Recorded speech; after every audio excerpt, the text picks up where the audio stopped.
Welcome to the Spanish and Portuguese Synagogue in Bevis here in the City of London, the oldest surviving synagogue in this country that is still in daily use. Our synagogue was built in 1701. It was built during the rebuilding of the City of London after the Great Fire. And it was built by Joseph Bevis, a church builder, who was employed so that the building would blend in with the other places of worship in the area. The last thing the community wanted was to stand out, so he was asked to ensure that the building looked just like a church from outside.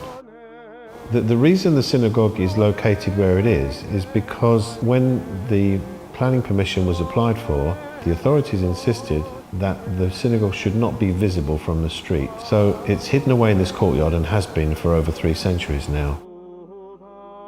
There are 2 types of Jews. You have Sephardic Jews, who are descended from those who escaped from the Spanish Inquisition, which is what we are. And you have Ashkenazi Jews, who are more descended from Eastern European, Germany, Russia, Poland, etc. So this is a Sephardic synagogue. The word synagogue actually means a meeting room, so it's somewhere where Jewish people come together to pray. There's no actual ritual involved with the preparation for prayer. The principal thing you do when you come in for men is to cover their head. You show respect to God by having your head covered. Services are held in the synagogue every single day.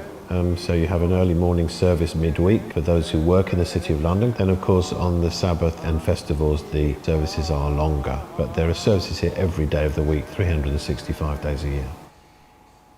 The services are held in the main body of the synagogue.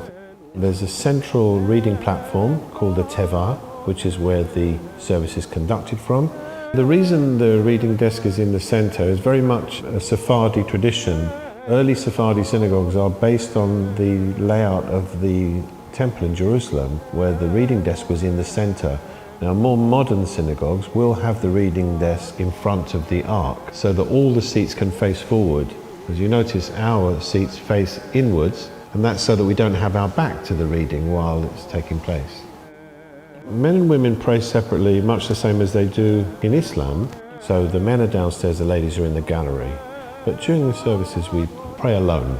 When you stand in front of the Almighty, you're alone. Whatever your partner's done or not done, it's irrelevant really. You're the one that's judged. The center of all Judaism is the Torah, of course. It's the law, it's the 5 books of Moses, and that's the basis of the Jewish faith.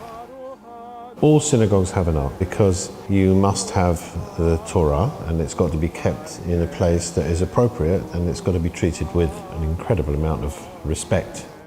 In the majority of synagogues in the world, you will see above the ark something representing the 10 Commandments. There are actually 7 chandeliers in the synagogue, and they represent the 7 days of the week. There's a larger one in the center, which represents Shabbat, the Sabbath.